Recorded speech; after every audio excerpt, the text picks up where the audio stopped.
So for this particular session titled Accelerating Digital Financial Service Usage by Women, we have a we have an esteemed panel for this session to be moderated by Ms. Urmi Mehta Mankar, Chief Knowledge Officer, Swadhar Fin Access. Let's welcome her on the stage. Thank you. And joining her in the panel are Mr. S.S. Bhatt, Chief Executive Officer, Friends of Women's World Banking India, Ms. Kalpana Ajayan, Regional Head, South Asia, Women's World Banking, Ms. Buti Chia, Regional Director, Asia Date, Incofin Investment Management, Ms. Pia Bahadur, Co-founder and Chief Executive Officer, Mera Bills,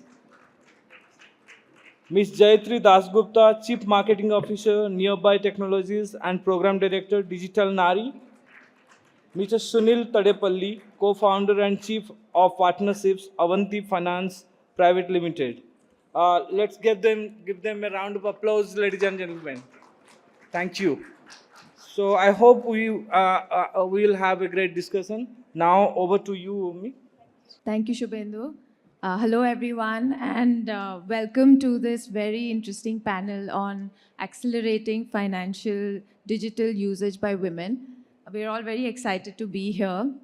And I was thinking this morning that one of the benefits of being in a panel on the second day of the summit is a lot of these immersive conversations that happen on day one. You come away with this sort of energy around discussions of this decade of audacious growth, the kinds of achievements that we have achieved, really around inclusion.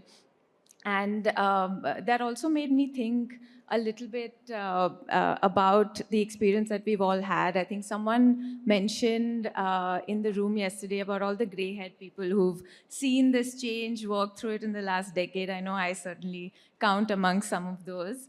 And in our own experience at Swadhar, what we've seen on the ground is that a lot of this revolutionary change that's happened has been made possible by players from different aspects of the ecosystem really being able to come together to build solutions and take them to scale.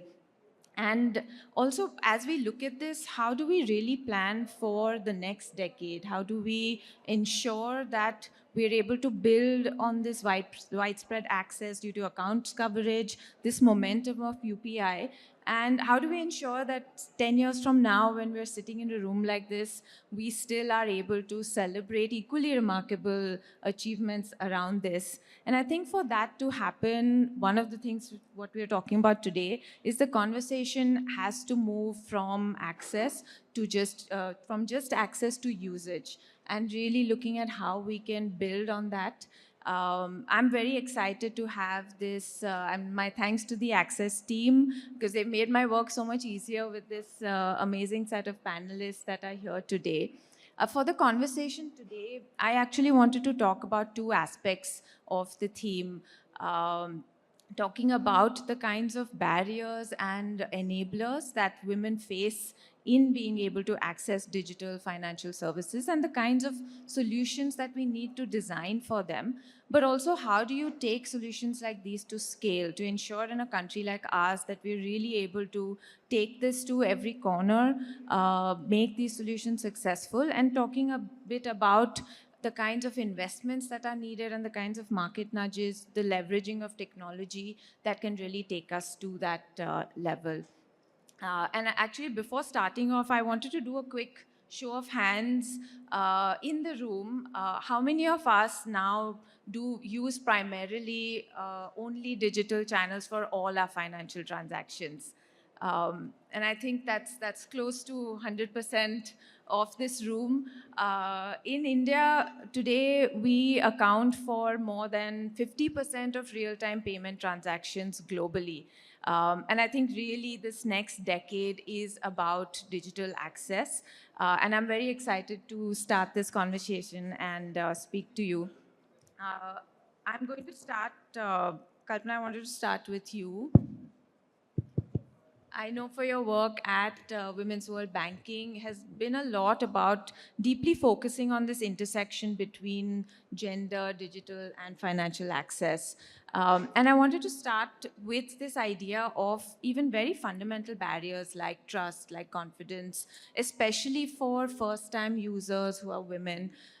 Through your study, also UPI for Her, I know you've had some very interesting insights about how service providers can look at this and start to build solutions around them. So we'd love to hear more. Yeah, first off, good morning, everyone. Pleasure to be here, and thanks, Urmi, for setting the context.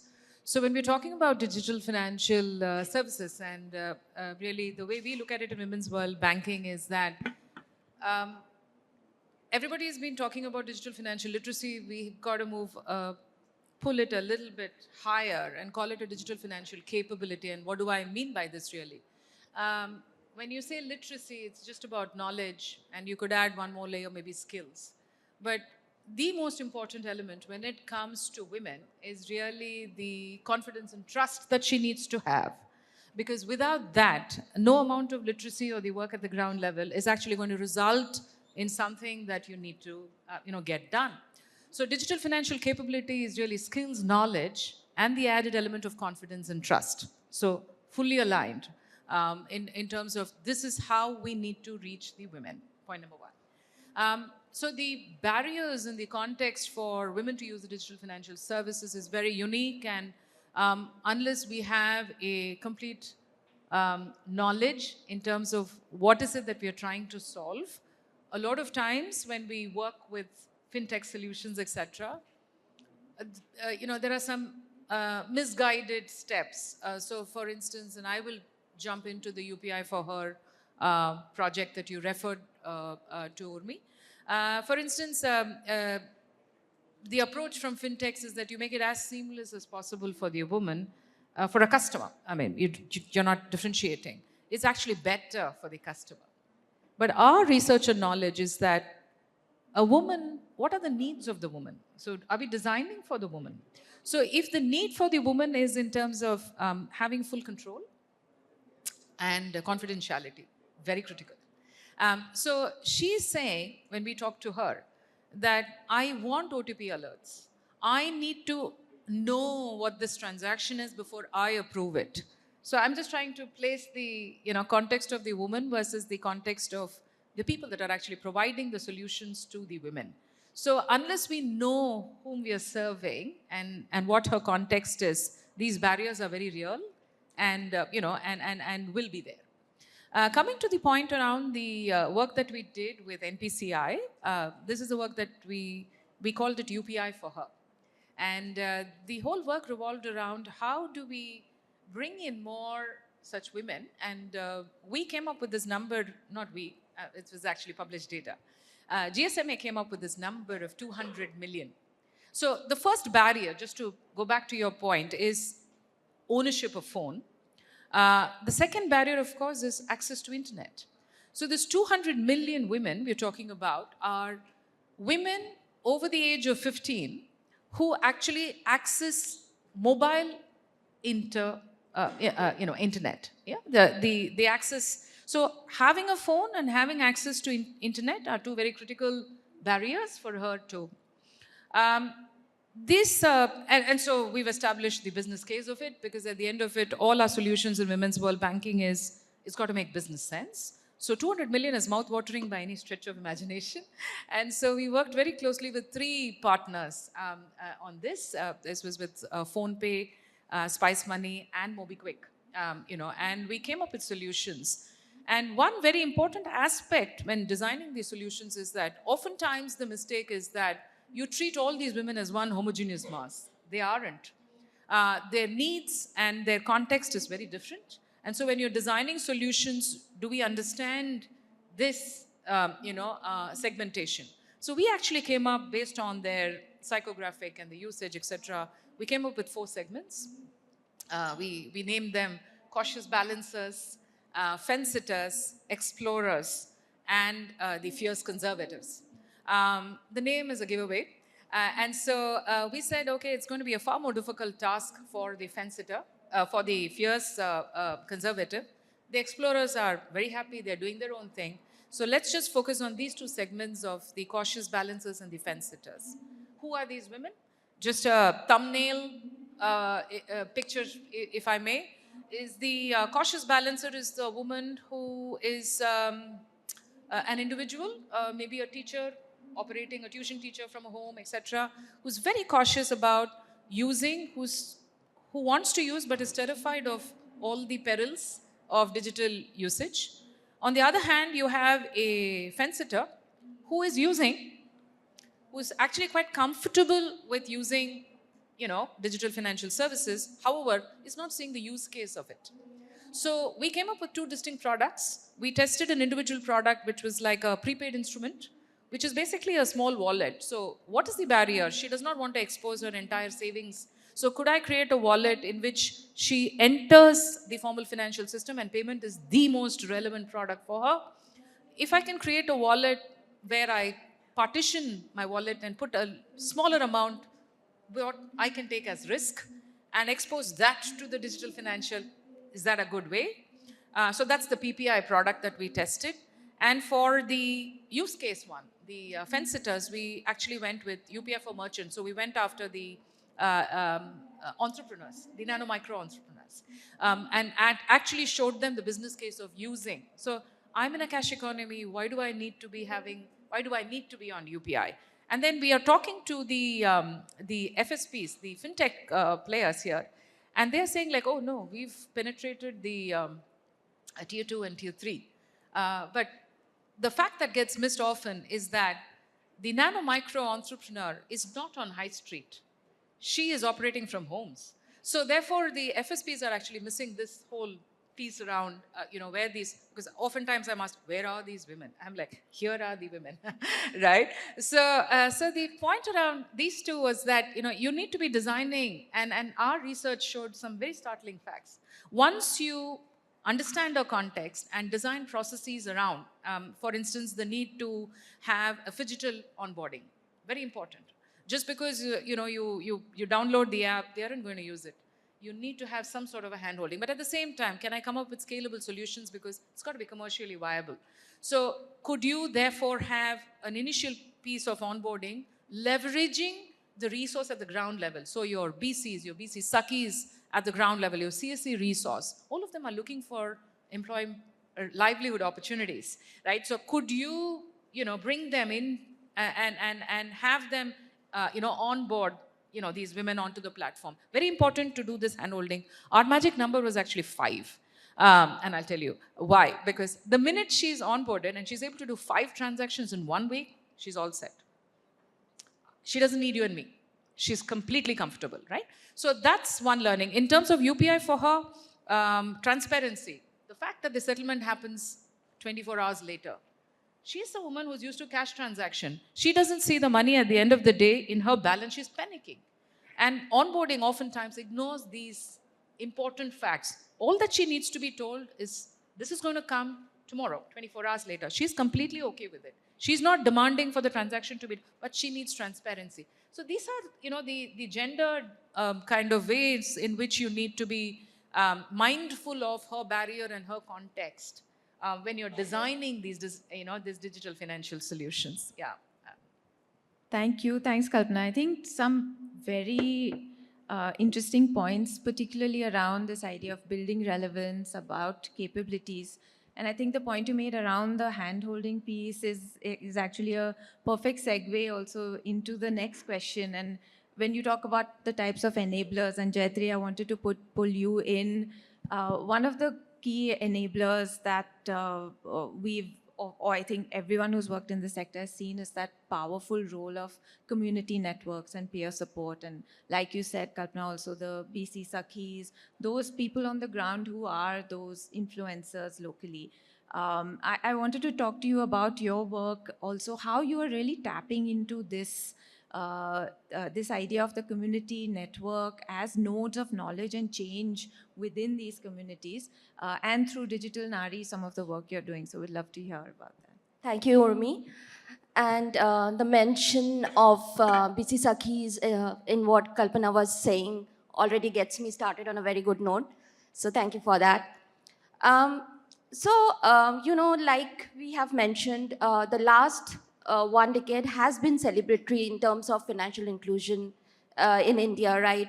Whether we talk about JAM Trinity, Jan Dhan, Aadhaar, Mobile UPI, we have seen great progress in terms of a lot of steps being taken by the regulator, policymakers, industry partners, people like us, the BC Sakhis, BC Network, who've gone ahead and for marginalized communities ensured that banking and financial solutions reach the last mile.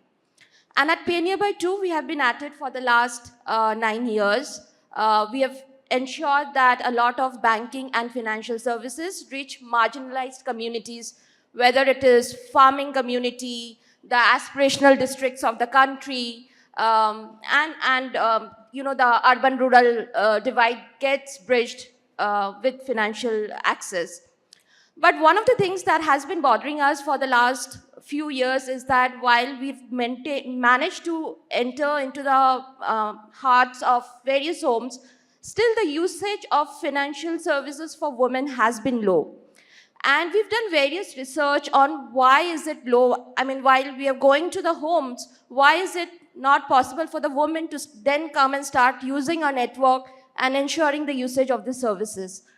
And we've done a lot of research around it, and the things that have come out of the research, they are things that we all know, but it's important to spotlight that and to take action. And what really comes out is that, we know that our women save, and in many cases, our women actually save more than our men, right?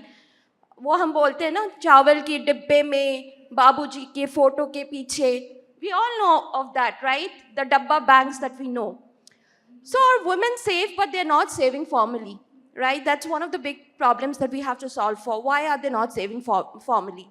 And when we ask them the question about why are you saving, the thing that comes out most prominently is they're saving for the rainy day. So the hedging of risk is an inherent ability of women. It is what they have been doing for long. So it's a natural fit for an insurance product too, because they're already doing that. But in spite of this behavior that is inherent in them, why is it not coming into the formal economy? Why are they not coming out and doing it with people like us? Which is what we wanted to solve for. And one thing that comes out is that if you look at the savings that they do today, a lot of the savings in the interiors of the country, the women, when they're doing it surreptitiously, without the knowledge of anyone in the household, from whether they're earning, whether it is, from the family resources that they have, they're taking it and putting it without the knowledge of the family. So they need a mechanism where they're able to continue doing that, right? We also know issues about mobility, that societal norms limit them from approaching a man, from moving to far-off locations. So mobility is another thing that we needed to solve for, whether it is the mobility from a handset or it is actual traveling, right?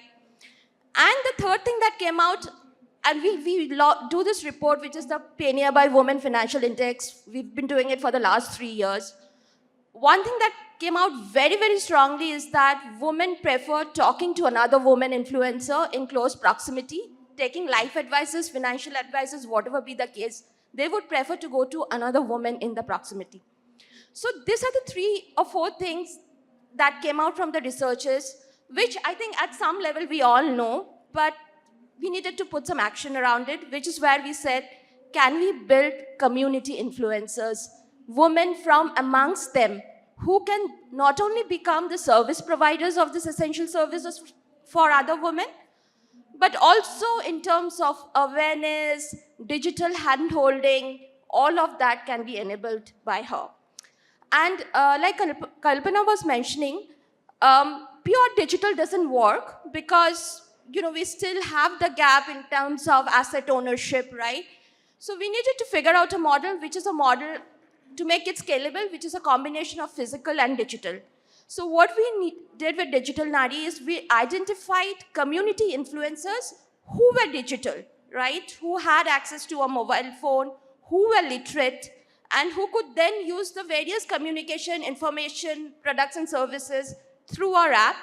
And then with that, ensure that her community gets access to that.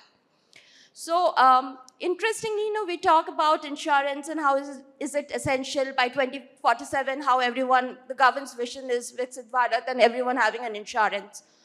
In a small project that we are doing with Rajivika in Rajasthan, in Barmer, Pali, Bikaner in Rajasthan, we have about 1,200 insurance providers there in the last 3-4 months, out of which about 400 of them are women.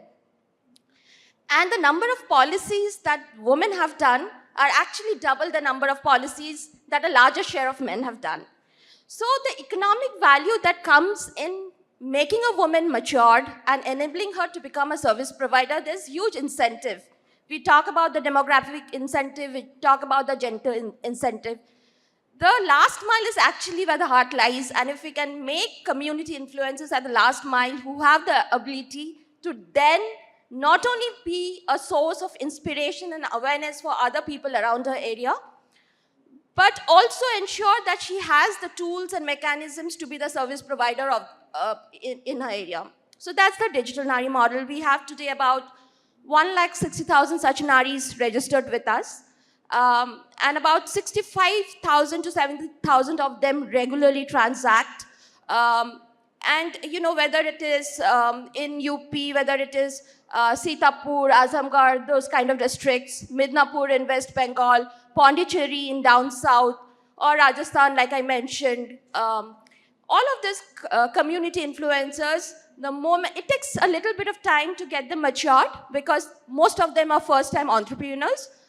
But once they mature, the ability to influence and take other women in their communities in the journey of digital, today it will be assisted, tomorrow they will move to a self-service mode. It is much, much easier. And 50% of the country is women, 70% of them in rural India, right? So the opportunity is huge. The challenge is also huge. And like I mentioned, the time to readiness for this digital influencers or the digital Naris, the time to readiness is a lot because most of them are first-time influencers. So it's not the job of one organization or one person to do it, right? Because you need the resources to accommodate for the time to readiness. So all actors, if we come together, there is really, this model can then really be scaled up to ensure that we get more and more community influencers at the last mile who can then really, take other women up the path. Thank you. Thanks, Yatri. I think really interesting to think about how these women with the right information and tools can become those nodes of catalytic change around solutions like this.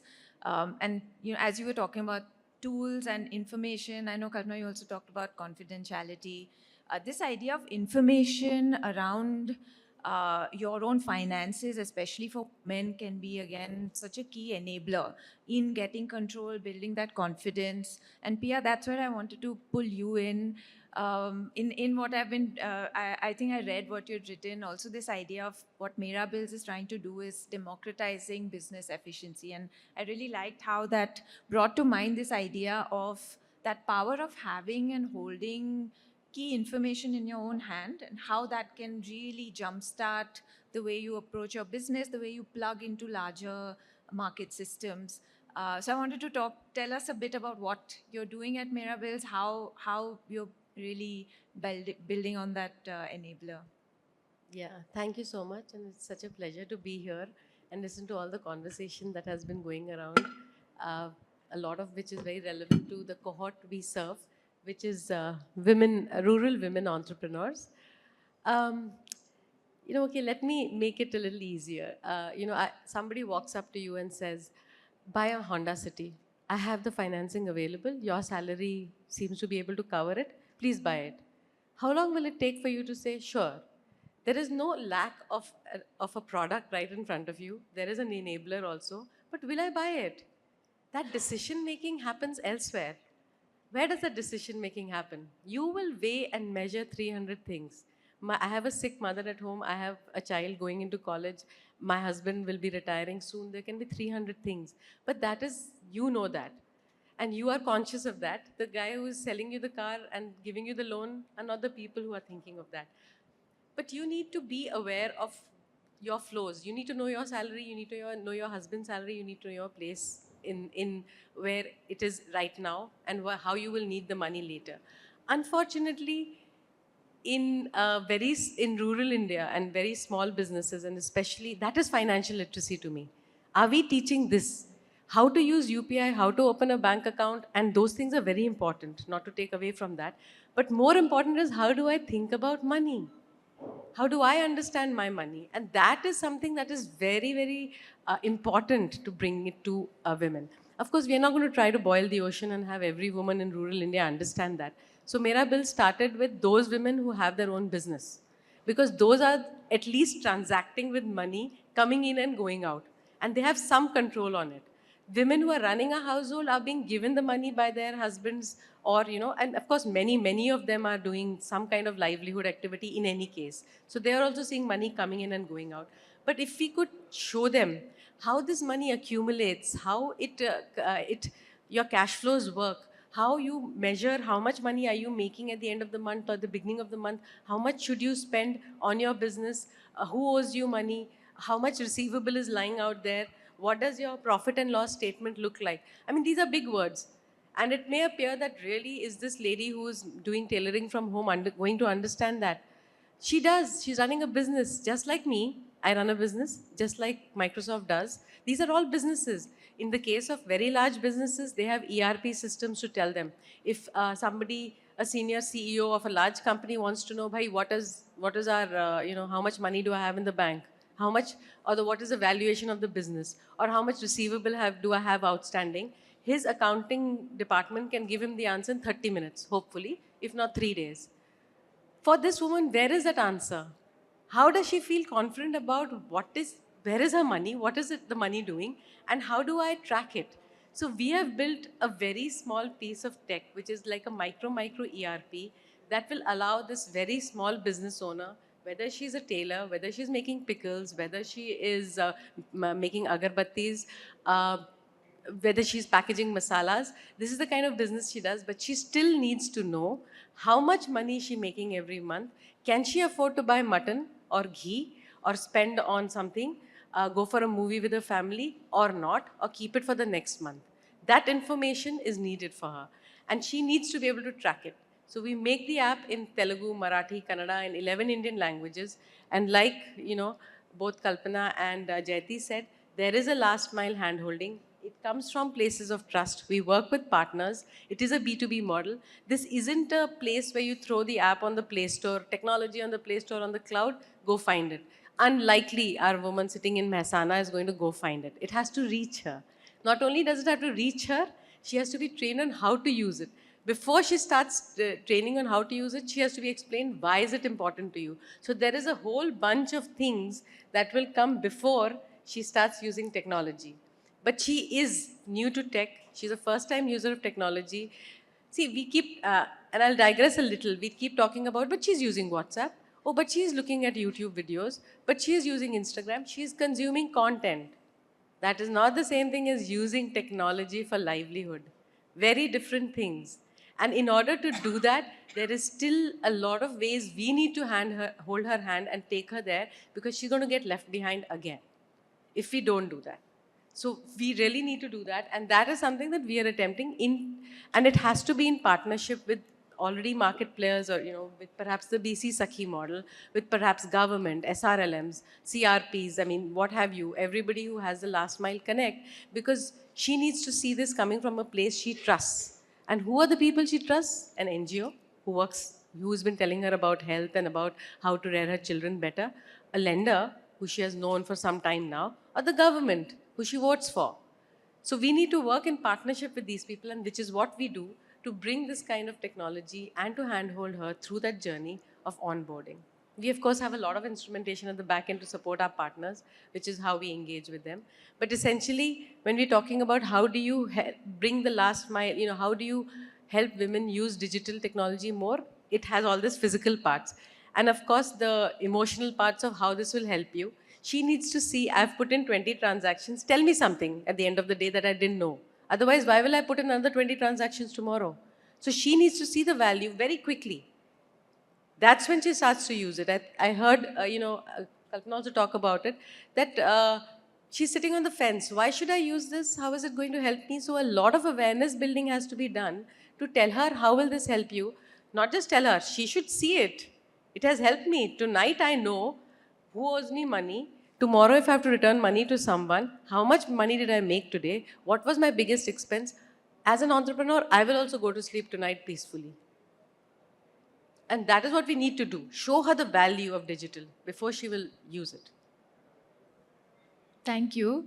Very eloquent. And I think really, I like the way you framed it also as there is the emotional part of building relevance, of building confidence. And then there's also sort of the logistical infrastructure part of how do you take something that includes technology and look at taking it to scale.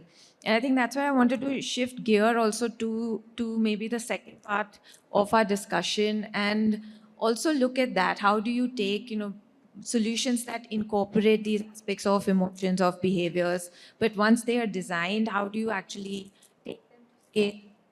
How do you, and so Sunil, I wanted to pull you in to talk about some of the work. I know at Avanti you talk about this idea of hyper-local products and using pure digital channels to share them, scale them, and really leveraging technology in unique ways to do that. So would love to pull you in to help us shift gears and talk a bit about that.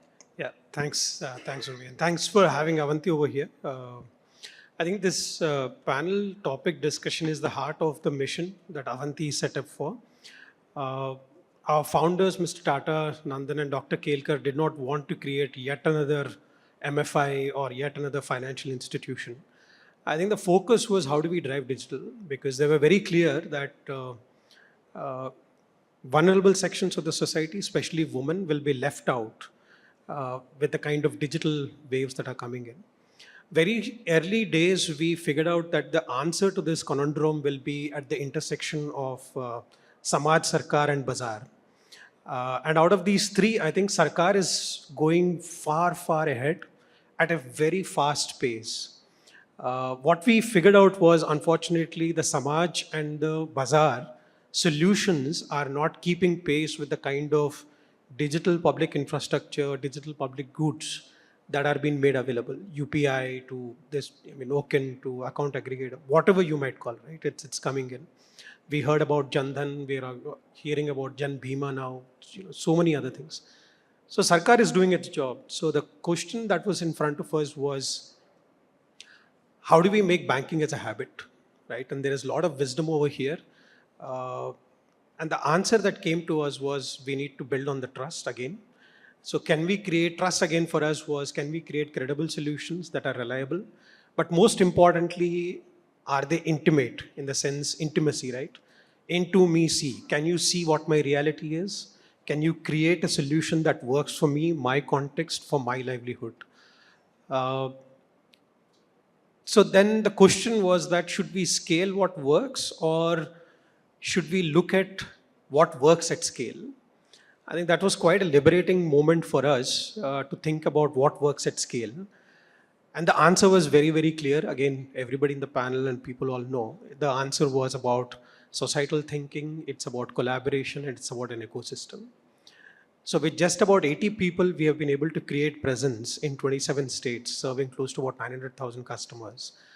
And for a financial institution, we have close to about 180 unique different products, unique way of underwriting, and our turnaround time is just about few hours, right?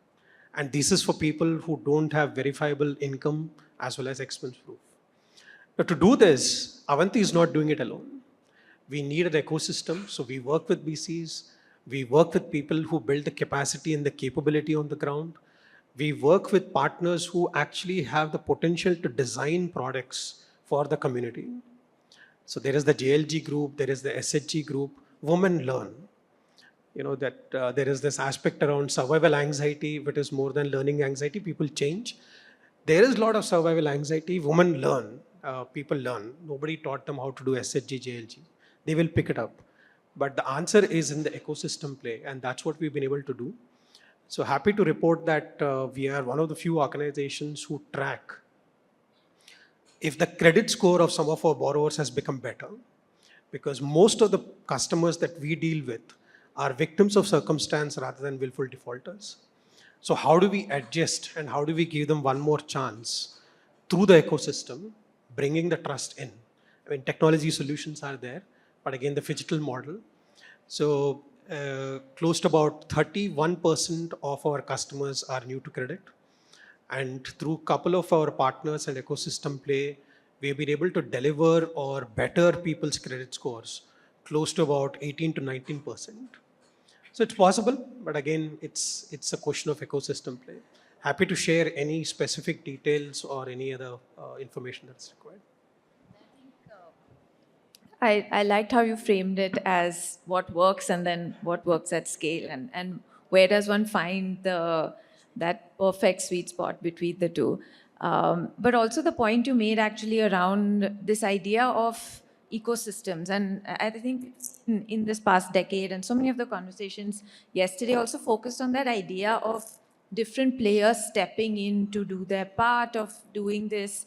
And that's where I wanted to perhaps switch and come to Vuthi, who is really representing that perspective of an investor. I think that has also the power to shape the nature of solutions, take a bit of that forward-facing view to say, if you're looking at this next decade, at the kinds of investments we want to make, the kinds of solutions we want to encourage.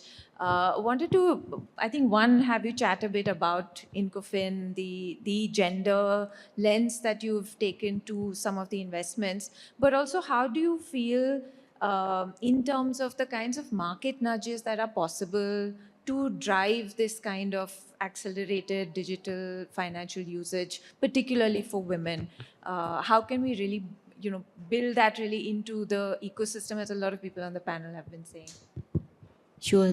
Thank you, Umi, for that. And it's very interesting to listen to the fellow panelists in terms of what their practitioners' experience, and also from the surveys, informations that you have in understanding the women surrounding access to finance, and not just access to finance, but also digital access. And you add the two things together, it creates more complexity. So from Incofin side, we are impact investor, and we work a lot in the financial inclusion space.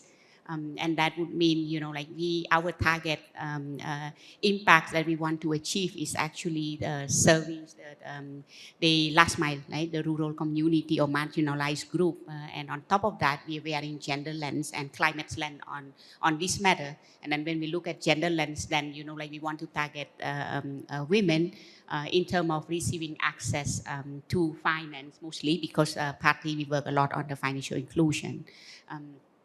So hearing the conversations here, I think, I hear about access and then push to usage. I hear about, how trust and confidence, need to happen in order for women to be comfortable in using the service. I hear about, many other things on how can people understand. It's not just about user-friendly, but it's about, being able to understand the benefit of that services and products. So from the investor point of view, because we are we have global presence, and we don't, we don't have capacity to work directly, right, with women entrepreneur or, the women rural farmers or community. Then we work on our impact through the financial institution, which is the intermediary. So then how can we, push more on this side? Interesting enough, within our portfolio, if you look at, we talk about microfinance institution, everybody would say, it's easy, right? When you talk about women, a lot of them would have, in India, mostly 100% are women, or in other markets, we see 80% to 90% of women. But then when we talk about, okay, do you have a clear strategy, gender strategy to support your client? A lot of them was like, okay, it's not written anywhere, right? But we are not looking for what is in writing, but, throughout your processes, and then it comes to intentionality. in any of my talk, you know, like to people, I wanted to raise awareness that it is important that if you want to achieve something, it has to come from intentionality. You need to have intention. So if you thought that it by default, my clients are women, I'm serving women, so I'm having these products for them, but you know, like it's actually a mono product, most likely. You discuss, it's a lot easier to say, either I have a productive loan, consumptive loan, or my, you know, like a product would be different by loan size, because, you know, this type of group should be, okay, microfinance loan below, you know, like 10 lakhs or this and that. But at the end of the day, it's not just about that. I think, you know, like product design, intention is very important. It's go down from governance down to management, and then all the way to the field officer, how they put how they put genders into their processes, right? When they have intentions, then they have to, you know, start looking at, okay, how my process work. When I, you know, like trying to design the product for my client, do I look at, you know, like the what's my female client, be it the borrower, be it the saver, would need, right? So this is, you know, like it's important. And in designing that product, maybe have women voice in that discussion is even more important, because, you know, like I always advocate for a client-centric, knowing your clients, but at the end of the day, you know, like you have to have this sense of like, okay, if I put in myself in the shoes of the women, how does it look like? You know, SS can always say, okay, I understand what, you know, like my wife, my daughter, my family, you know, would need. But at the end of the day, only we women, right? So I also want to say, start it from us. Huh? If you want you to be served, you need to also start, you know, taking effort in that. So then from organization level, we pay a lot of attention on that and we push for it. Like the final outcome would always be there, but, you know, like it has to start from the initiative of the organization before you can, you know, like achieve that outcome. And then measurement is also important. I like the way how you put, you know, like women consume content. And it's actually, you know, like not understanding technology. Let me tell you a few stories that, you know, like come during my discussion, even at home or even at work, or even, you know, like during our due diligence. It's very funny when people like, okay, you know, like there's this app, right? Which, you know, like just normal transfer app. You can just, you know, like give the money to this kiosk, and they do some magic on the phones, and then the other people can withdraw the money. And then, you know, like some women in the community would just ask, okay, how does that money, you know, where's my money go? I'm giving to this person. Where does it cap? And how can the other person is getting, you know, like how do they know this is my money? And all this type of conversation is simple, you know, like I would say it's as simple as that, but it's need education. It's need, you know, like, okay, it's just physical cash, but at the end of the day, you know, like you don't have to receive the same cash. It's just the same amount, right? So that click, like, oh, okay, you know. And then one other conversation that is interesting is, you know, like about you doing a lot of payment, right? Bank payment, which is very convenient for all of us, QR code, you know, plop, gun. And then in the community where electricity shortage could also be happen, you know, like, and then a lot of, so, you know, we coming from urban, going to the communities, and despite, you know, like a lot of country, like even in Cambodia, where I'm coming from, you know, the KQR, which is a national QR code, right, which you can scan and pay, even small vendor have it. In the last few years, the change because of COVID, thanks to that. It's very interesting when there's no electricity, and then the owners, you know, of the shop, she's not very familiar with phone, right? But she had the QR because simply, you know, like, yes, she will get more sale, right? And then when the girl from the city, you know, like her phone has 4G whatsoever, you know, like she scanned the boom and like, okay, ooh, where do I get my money? And she does not know how to look at her phone, despite she had the QR and everything, she had the app. But then she's like, oh, where's the money? How do I check you pay me my money? I don't have electricity. And the girl had to say, you know, you don't need electricity for that money to go to your bank, right? So all of this type of thing is a very interesting conversation. So, and then last thing I want to mention is, you know, like you need to be able to take into consideration the resistance to change.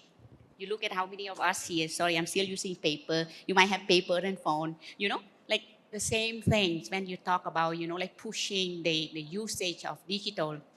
You need to think about, like how can a person or women would be resistant to such changes, because it is huge, like in the way how she used to deal with money, physical cash, and then all of a sudden, like you talk about digital. I'm not talking here about too much complicated product. It's just a simple, payment services or transfers of money. It's a lot of thoughts surrounding like, okay, where's my money that I actually used to see it. And it actually, like it's in somebody's safe or you don't know where it is actually. So I think I'll park here. I hope, like from the investor perspective, we wanted to just push the agenda through the financial intermediary. And then at the end of the day, like when we look at you, it's not about, what you are saying you are doing, but it's also about being able to clearly show intentionality in all what you are doing. And at the end, like, okay, data, impact measurement and everything can come and after. And we at Incofin, for example, we don't only offer financial services, we also offer technical support, like when we understand, okay, this is what you want to achieve, and then where we support you through the ways to the ends where then, like you able to also measure your impact, and then we follow up on that on a KPI basis. And then we get it, like at the end, it's only you who are able to collect those data for us. And then we also able to show the impact through our investors as well.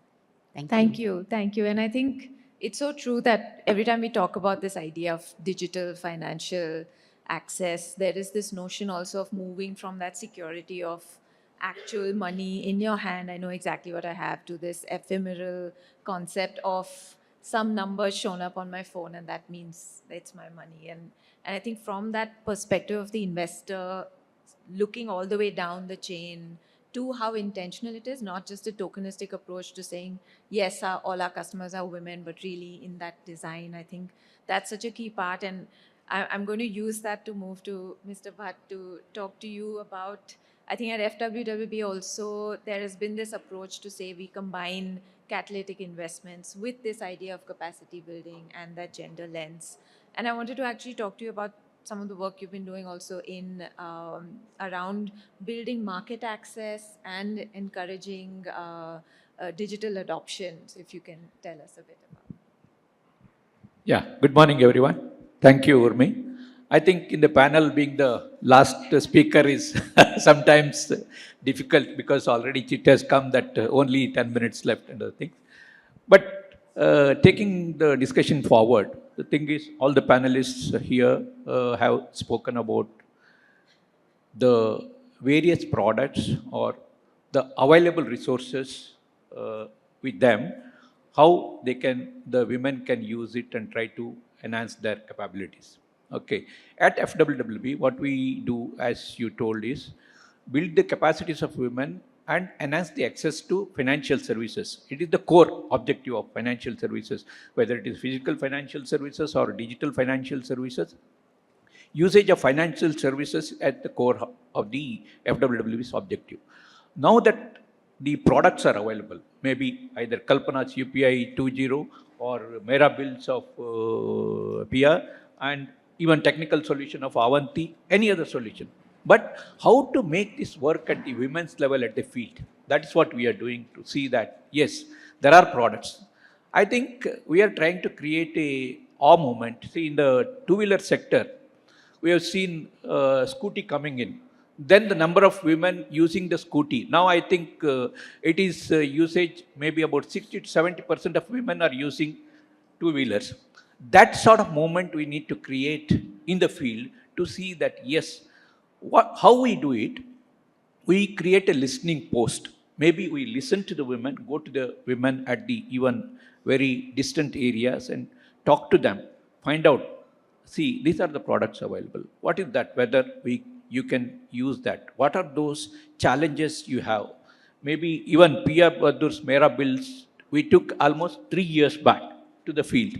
and gave her the feedback. Yes, Pia, this is not working. This is not getting fine with this. And a nano entrepreneur to use the technology platform, she should feel comfortable. If she makes that, yes, understands and has the confidence that, and it is easier to use, then only they will make that. Maybe I think she has heard to that and she has developed that more simpler and more user-friendly solution. That is what is required for, especially for the low-income women, the nano entrepreneurs at the field. User-friendly, confident, that, and also whether it is applicable to them in the sense of use case you are mentioning, no? Whether that use case is there for them. That sort of awareness we try to build in these low-income women nano entrepreneurs and try to see that how they are able to develop. The second question, what you were asking on the thing was how we are able to do it, maybe on the awareness campaigns, then usage of products, how these products can be used and their economic and social status could be improved. That is the second thing. Third thing is, who are the players available in the market providing support services for that? Say, if technology solution is available, UPI solution is available, and anyway, Kalpana has talked about the mobile ownership also. See, mobile ownership is one thing where we try to see that, one, if mobile is not there, we try to convince the male persons of the family, why not you lend your mobile at least for 3 years to the woman or your wife to use that. We will teach her how to use that, this one. In that way, we have found that maximum people, male persons in the family, tried to support that. And she got at least 3 to 4. Then subsequently, we found that mobile phone ownership gives her the status. Then we approach the financial institutions to, one, to make a loan for purchasing the mobile. Some of the financial societies, cooperatives and the banks, even Seva Bank has introduced for loans for purchasing of mobile phones at concessional rate of interest. When she has that mobile phone, she has that courage, yes, it is my phone, I can use it. And that ownership comes with her. And once she has, she explores different solutions on that. What are those solutions available? Maybe not only the payment solutions, even knowledge building solutions also are there. That also she explores. Market solutions, market linkages, credit linkages. These type of solutions, I think mobile ownership, how we can enhance the ownership of mobile with the women. That is the second way. And in that, even mobile ownership also, whenever you go to the rural areas, we talk to the vendors. Can we not make a phased payment system, deferred payment system of type of things? Can you not give these mobile phones to our women whom we have trained on a monthly installment payment basis?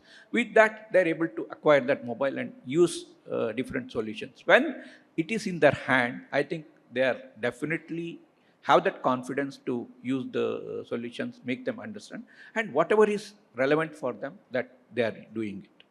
The third aspect is on how we are able to measure, building on the matrix of various type of matrix of measuring this digital usage. One is, I think, financial inclusion matrix is there, whether how many women have opened the bank accounts, and if the women have opened the bank accounts, what is the usage of the bank accounts, how many transactions they are doing, and whether they have registered. The second aspect is, in that usage, what we try to do is, whenever she opens the account, we ensure that her mobile number is linked to the account number, and also she is able to link for the mobile banking solutions. Then comes the usage and engagement matrix. See, what happens is, even if you have the mobile or other digital solutions, if you are not using it, maybe in terms of, say, one is payment.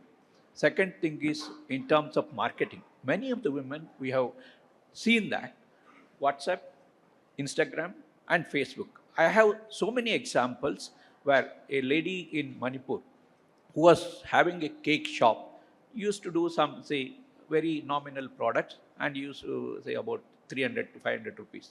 But when she undergone our training and tried using the mobile, first thing she used to do was putting her products on the WhatsApp okay, made a WhatsApp group of the women in the place in the area, and she tried to advertise about her products, what are the products.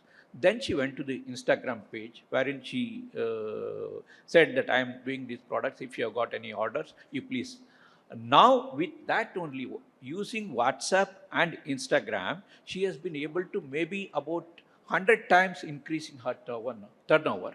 And for that, again, she requires credit. See, the capital is not sufficient to see that whatever she has got money, she has improved her sales. Now the credit is required. Then I have to go to some banker. We also provide credit, catalytic credit, provide. But if there are no local banking institutions and other things, we try to facilitate credit, like Avanti is there, who are end-to-end digital solution providers. In that way, we have tied up with Rangde.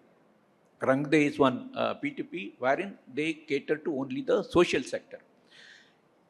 In Gujarat, where we work with the women in Kambalia districts, one of the backward districts in Gujarat, where no MFI operating, no banks nearby, and no other financial institute. We were trained about 800 women there for the livelihood and entrepreneurship project.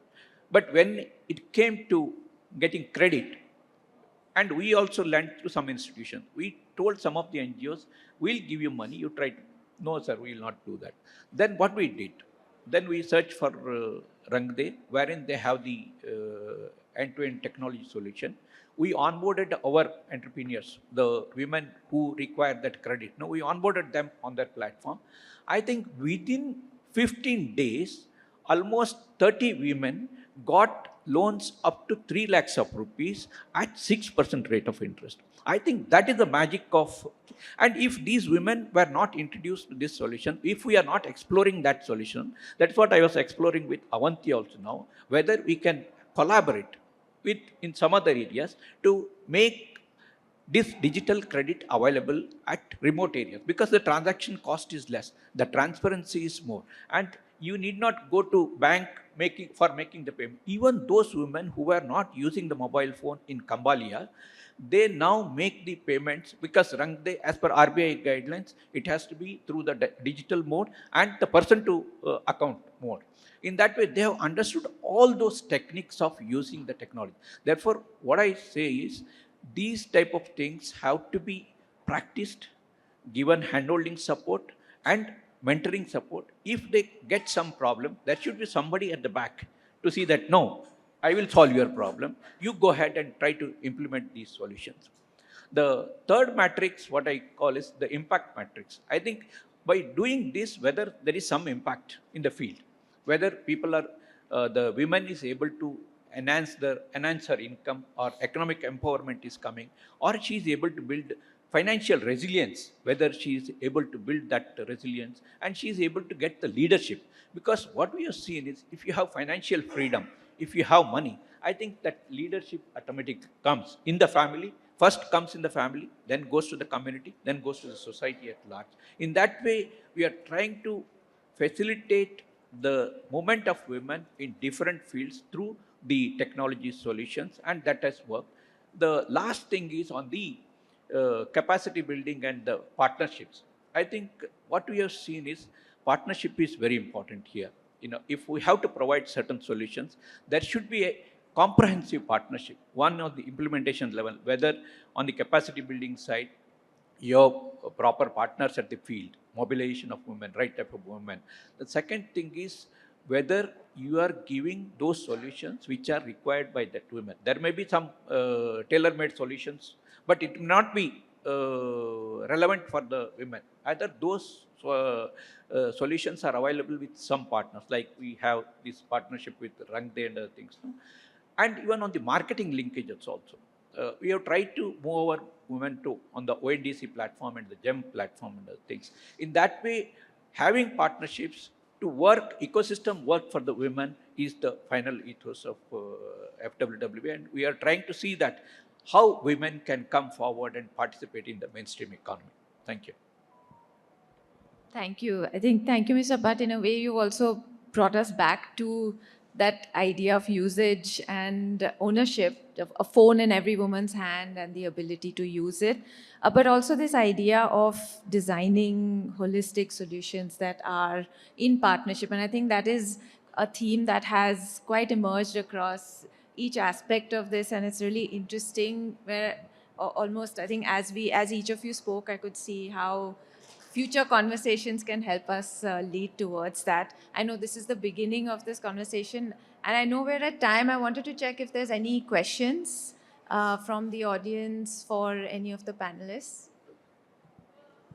We can probably only take one or two. I know we're past time. Shubhendu is already nodding his head at me. Hello, I am Nilanjan from FWWB. Thank you for your insights on digital financial inclusion. One question means with increasing cyber fraud, means how are we taking cyber security into account while we are increasing the digital financial inclusion? So that is, I think, one point. I think it's very relevant now. When you use something, so the frauds are also increasing. So that we need to address. Means yesterday I was hearing Mr. Shetty, the chairman of SBI, means he was asked that with the quantum computing coming, so thing is that YONO app also can be de-encrypted. So how are we addressing the cyber security issues? Because once we have a phone, so thing is that it can be used by any member. So thing is that the phone may be compromised because some can use it for gaming sites, etc., where a virus can come in. So how are we addressing the cyber security issue, means while we are pitching for digital inclusion? That's my question. Thank you. I think that might take an entire panel discussion to answer properly. But if any of the panelists have, was it addressed to someone in particular, or if anyone would like to take that? Cybersecurity is important, not only from a rural side. We have a lot of cases from the urban side where people have lost lakhs of money. And it does make driving digital to that extent very difficult, yes.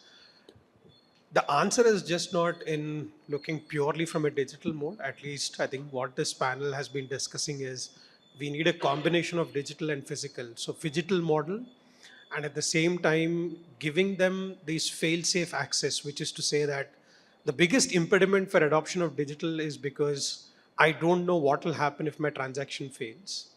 So if we can, and today you and I have the mechanisms where to call, how to solve our problems. If we can create that, or we need to build that, the adoption will go. But to your point, it is a clear and present danger, and especially for these people where the grocery bill for a week is 250 rupees, these kind of stuff can wipe away their bank accounts and they will again fall back into poverty. So any digital provider needs to be responsible and create those fail-safe mechanisms. And there is no clear-cut straight answer, but there'll be many answers through the ecosystem. Thank you, Sunil. I'm sorry, I don't think we have time for more questions, but please do find the panelists and continue these conversations. And my thanks again to all of you for joining us. And I'm going to ask Access India to plan for a follow-up in the next decade from now, where we can talk about some more remarkable achievements from this. Thank you again. Yes. Thanks. Thanks, Urmi, for depth moderation. Thank you, panelists, for insightful discussion. Lot of new ideas and great thoughts. Thank you, everyone. And sorry to the audience. So I know you have many questions, but do catch up with the panelists over tea or coffee or lunch. And we are running a little bit late. So I would request everyone to just continue here. And in staggered way, maybe you can go and catch up with your tea or coffee and come back. Not together, don't leave, please. So because we have other panel already waiting in this hall only. So we will quickly start. But before that, let's thank them with a token of our appreciation. My team will hand over. And please come forward for a group photo.